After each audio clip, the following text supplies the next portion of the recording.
mon enfant, je t'ai racheté. Entends la voix de l'Éternel qui dit Bonjour à tous, bienvenue à ce nouvel épisode de l'émission Gospel Espresso. J'espère par la grâce de Dieu que vous allez bien, aussi bien dans votre corps physique que dans votre être psychique. L'émission de ce jour a pour titre La vie éternelle. Ah oui, nous allons nous entretenir aujourd'hui autour du thème La vie éternelle. La vie éternelle est un concept qui fait l'objet de beaucoup de définitions et interprétations selon les contextes philosophiques, religieux ou scientifiques. Étudier toutes les théories de la vie éternelle dans ces différents contextes pourrait faire l'objet de plusieurs sujets de recherche en un point fini. Mais je crois fermement que personne mieux que l'auteur de la vie éternelle ne peut nous donner une définition exacte de la vie éternelle. Ah oui, vous savez, même dans le monde entier, il n'y a pas mieux que l'auteur d'un concept pour définir le concept. Et tant qu'il est vivant, on préfère se référer à lui plutôt que de se référer à d'autres personnes pour définir le contexte. Et pour ma part, je pense qu'il est mieux d'utiliser la définition même de l'auteur de la vie éternelle pour définir la vie éternelle plutôt que de définir et d'étudier ce que toutes les théories peuvent dire au sujet de la vie éternelle. Et je crois que la Bible nous enseigne que Jésus est l'auteur de la vie éternelle et que nous pouvons écouter Jésus parce que Jésus est d'abord lui-même éternel et fils du Dieu éternel. Parce que Dieu éternel a rendu de Jésus ce témoignage. Je lis la parole dans Matthieu 17, versets 1 à 5. Dans la version du Semeur, là il est écrit, 6 jours plus tard, Jésus prit avec lui Pierre, Jacques et Jean son frère et les emmena sur une haute montagne à l'écart. Il fut transfiguré devant eux, son visage se mit à resplendir comme le soleil. Ses vêtements prirent une blancheur éclatante, aussi éblouissante que la lumière. Et voici que Moïse et Élie leur apparurent. Ils s'entretenaient avec Jésus. Pierre s'adressa à Jésus et lui dit, « Seigneur, il est bon que nous soyons ici. Si tu es d'accord, je vais dresser ici 3 tentes, une pour toi, une pour Moïse et une pour Élie. » Pendant qu'il parlait ainsi, une nuée lumineuse les enveloppa et une voix en sortit qui disait, « Celui-ci est mon fils bien-aimé, celui qui fait toute ma joie, écoutez-le. » Cette voix qui a parlé, c'était la voix du Dieu vivant, du Dieu éternel, qui nous recommande d'écouter Jésus. Voilà pourquoi je pense qu'il est bien d'écouter ce que Jésus dit en ce qui concerne la vie éternelle. Et en ce qui concerne justement la vie éternelle, lisons encore Jean 17, versets 1 à 3. Là, c'est maintenant Jésus qui va parler, qui va nous définir la vie éternelle. Je lis dans la version du Semeur. Là, il est écrit, « Après avoir ainsi parlé, Jésus leva les yeux au ciel et dit, « Mon Père, l'heure est venue. Fais éclater la gloire de ton Fils, pour qu'à son tour, le Fils fasse éclater ta gloire. En effet, tu lui as donné autorité sur l'humanité entière, afin qu'il donne la vie éternelle à tous ceux que tu lui as donnés. Or, la vie éternelle consiste à te connaître, toi le Dieu unique et véritable, et celui que tu as envoyé, Jésus-Christ. » Oui, il dit ceci, la vie éternelle consiste à te connaître, toi le Dieu unique et véritable, et celui que tu as envoyé, Jésus-Christ. Voilà en quoi consiste la vie éternelle. Jésus pouvait encore dire dans un autre passage de la Bible, je lis dans Jean 14, verset 17, pour appuyer ce que c'est que la vie éternelle, que votre cœur ne se trouble point. Croyez en Dieu et croyez aussi en moi. Et il ajoutait encore dans Jean 14, verset 6. Je suis le chemin, la vérité, la vie. Nul ne vient au Père que par moi. Entendu, nul ne vient à Dieu, à l'unique Dieu véritable que par lui. Ainsi, nous voyons au travers de ces différents passages que Jésus est le chemin qui mène à la vie éternelle. Mais pour appuyer encore davantage, parce qu'on dit souvent que une vérité est établie sur la base de plusieurs témoignages. Nous allons encore ajouter ce passage de Jean 11, verset 20 à 25. Je lis dans la version du Semeur. Là, il est écrit. Lorsque Marthe apprit que Jésus arrivait, elle alla à sa rencontre, tandis que Marie restait assise à la maison. Ici, Marthe et Marie ont perdu leur frère qui s'appelait Lazare. Je continue dans la lecture. Marthe dit à Jésus, « Seigneur, si tu avais été ici, mon frère ne serait pas mort. Cependant, même maintenant, je sais que tout ce que tu demanderas à Dieu, Dieu te l'accordera. » Jésus lui dit, « Ton frère ressuscitera. » Je sais, lui répondit Marthe, qu'il ressuscitera lors de la résurrection le dernier jour. Jésus lui dit, c'est moi qui suis la résurrection et la vie. Celui qui croit en moi vivra, même s'il meurt, et toute personne qui vit et croit en moi ne mourra jamais. Crois-tu cela? Elle lui dit, oui Seigneur, je crois que tu es le Messie, le Fils de Dieu qui devait venir dans le monde. Jésus-Christ est le Messie. Jésus est la résurrection et la vie. Ainsi, la vie éternelle consiste en croire en Dieu et croire en Jésus-Christ. Jésus a été défini ici comme la vie éternelle.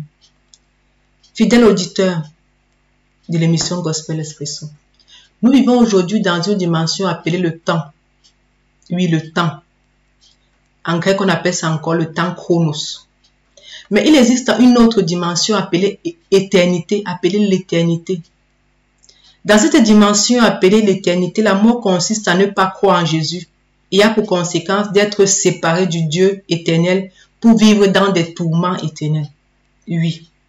Séparé de façon éternelle pour vivre dans des tourments éternels. Imaginez-vous, souvent ici quand vous rencontrez quelqu'un qui souffre tellement, que ce soit des défis de la vie, que ce soit dans son corps physique comme une maladie, il m'est souvent arrivé de rencontrer des personnes qui disent qu'elles se souhaitent même déjà la mort, tellement la souffrance est grande. Mais imaginez maintenant une souffrance qui est éternelle, c'est-à-dire qu'il n'y a même plus d'échappatoire comme la mort physique que nous connaissons, des tourments éternels. Mais Dieu, dans son grand amour, ne veut pas que nous vivions cela. Et il use de patience avec chacun de nous, désirant que nous tous nous soyons sauvés, c'est-à-dire que nous tous nous ayons accès à cette vie éternelle. Alors moi, je te pose la question aujourd'hui, toi qui m'écoutes, as-tu la vie éternelle? Si tu ne parviens pas à donner une réponse claire à cette question, à la lumière de ce que le Dieu éternel lui-même, au travers des saintes écritures que nous avons lues précédemment, a défini comme la vie éternelle, c'est que probablement tu n'as pas encore reçu la vie éternelle. Mais sais-tu que à recevoir la vie éternelle est libre et gratuit? C'est un choix tout simplement que tu dois faire. Et tu peux recevoir cette vie éternelle. Oui, tu peux aujourd'hui recevoir cette vie éternelle. Et ne remets pas à demain cette décision de recevoir cette vie éternelle. Pour recevoir la vie éternelle, il te suffit juste de faire cette prière avec une sincérité du cœur. Je prie. La prière est la suivante. Tendre Père Céleste, je crois que tu existes. Et aujourd'hui, je crois que Jésus-Christ, aussi ton Fils, existe. Je crois qu'il est la vie éternelle et je reçois cette vie éternelle en Jésus-Christ.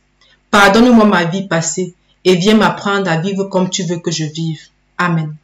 Si vous avez fait cette prière, vous venez de recevoir la vie éternelle. Vous venez de naître de nouveau, ce qu'on appelle la nouvelle naissance. Et si on dit le terme naissance, si on entend naissance, on entend aussi bébé, on entend aussi enfant. Vous êtes devenu un enfant de Dieu. Quoique vous venez de naître à recevoir la vie éternelle, mais vous venez de recevoir la vie éternelle à l'état d'enfant de Dieu. Vous avez besoin de grandir de cet état d'enfant de Dieu pour parvenir à l'état de fils, pour parvenir à l'état de fils mature. Parce que non, à cette vie éternelle aussi attachée de grandes promesses pour votre vie. Et Dieu veut que vous vivrez cette dimension de l'héritage des fils et des filles. Donc, vous devez entamer votre processus de croissance pour parvenir à cet état de fils et filles matures dans la présence de Dieu. Et Dieu a établi l'Église comme lieu de maturation, où les enfants de Dieu sont enseignés pour parvenir à leur maturité spirituelle. Voilà pourquoi nous vous supplions, lorsque vous avez reçu la vie éternelle au travers de ces émissions ou au travers de quelques autres moyens, lorsque vous êtes devenu enfant de Dieu, ne restez pas dans votre coin, mais rejoignez l'église locale où la parole de Dieu est enseignée dans toute sa vérité, afin d'entamer votre processus de croissance spirituelle. Il y va de votre bien. C'est très crucial. Nous aussi, dans ces émissions, nous voulons fortement recommander votre vie au Seigneur. Si vous avez fait cette prière, Abba Père, nous voulons te prier pour ces auditeurs qui nous ont écoutés, qui ont décidé de recevoir ta vie éternelle par Jésus-Christ aujourd'hui, en ce jour. Nous te les recommandons, Abba Père. Seigneur Jésus, nous te les recommandons. Toi, tu es le bon berger. Tu es le bon berger qui a donné sa vie pour ses brebis. Nous prions, Seigneur, que leur vie ne soit plus jamais la même, que tu les accompagnes et que tu te révèles à eux au quotidien, que tu transformes leur cœur, tu l'accordes d'être semblable au tien. Nous te les recommandons, Seigneur Jésus. Amen. Maintenant, nous allons passer à notre prière des cas désespérés. Vous savez, depuis un certain temps, nous avons résolu dans ces émissions de prendre quelques minutes pour prier pour les personnes qui traversent des situations difficiles. Parce que c'est aussi ça l'évangélisation. L'évangélisation ne consiste pas juste en des paroles, mais l'évangélisation consiste aussi à démontrer la puissance de Dieu. Dieu, ce Dieu qui veut guérir, ce Dieu qui aime, ce Dieu qui ne veut pas voir les hommes souffrir. Alors nous allons prendre le temps pour prier pour les cas désespérés. Qu'est-ce qu'un cas désespéré? Un cas désespéré, c'est un cas où on a l'impression que la fatalité est au rendez-vous. Qu'est-ce que la fatalité? Peut-être tu es malade. Tu es déjà allé dans les hôpitaux, tu as fait le tour des hôpitaux et les hôpitaux ont dit qu'ils n'ont plus de solution à te proposer. Alors tu es un cas désespéré. Tu es qualifié pour recevoir l'intervention de Dieu. Peut-être tu traverses une situation de trouble depuis des années, tu cherches la solution, tu n'arrives pas. Tu ne fais que essuyer échec sur échec dans ta vie. Quoi que tu fasses des efforts, quoi que tu ne sois pas paresseux, quoi que tu travailles, tu paies le prix du sacrifice et du travail. Mais dans ta vie, ce n'est que échec sur échec. Alors tu es qualifié pour que le Seigneur brise ce cycle d'échec dans ta vie. Alors nous allons prier. Peut-être que tu as un autre problème que toi seul tu sais, mais qui pour toi semble ne plus avoir d'issue. Je veux te dire que le Seigneur est celui qui est le Dieu des impossibles. C'est celui qui brise tout ce qui est impossible dans nos vies. C'est le Dieu du tout possible. Alors tu es aussi qualifié pour venir présenter ce cas à Dieu. Nous allons prier pour toutes ces situations. Abba Père, nous te connaissons comme le Dieu du tout est possible.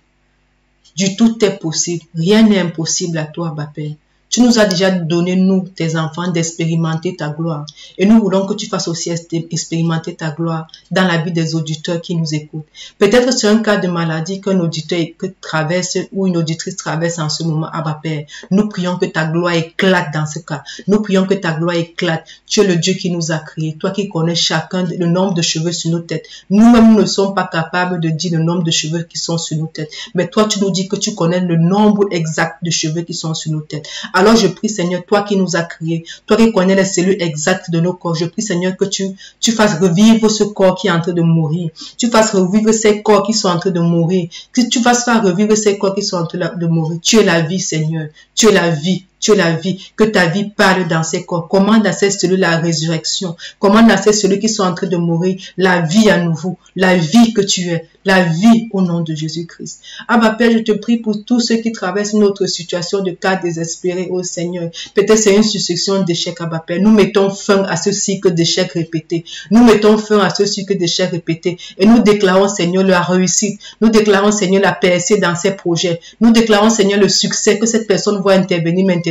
Ta main de succès, ta main de réussite, Abba Père. Oui, Seigneur, viens faire éclater ta gloire dans la vie de cette personne et qui vient témoigner que le Seigneur est vivant. Oui, tu es vivant parce que nous ne prions pas un Dieu qui est mort. Nous prions un Dieu qui est vivant et tu es vivant. Viens montrer, viens témoigner à cette personne, Seigneur, que tu es le Dieu qui est vivant et tu es le Dieu que quand on invoque, il exauce. Oh, Abba Père, nous te prions encore pour tout autre cas de situation de cas désespéré que nous n'avons pas mentionné dans notre prière aujourd'hui.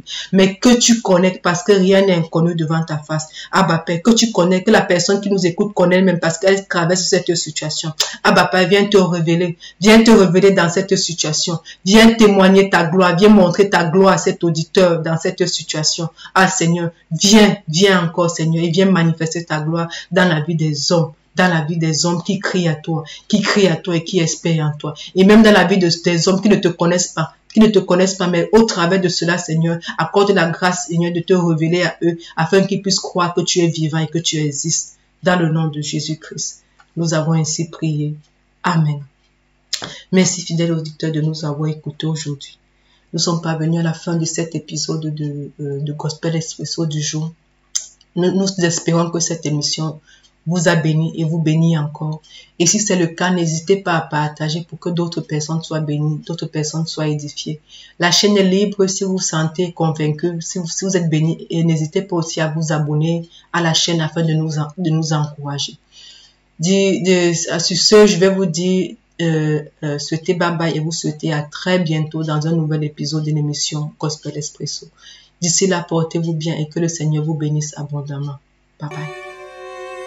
Entends la voix de l'Éternel qui dit: oh mon enfant, je t'ai racheté. Entends la voix de l'Éternel qui dit: je t'aime d'un amour éternel. Entends la voix de l'Éternel qui dit: oh mon enfant,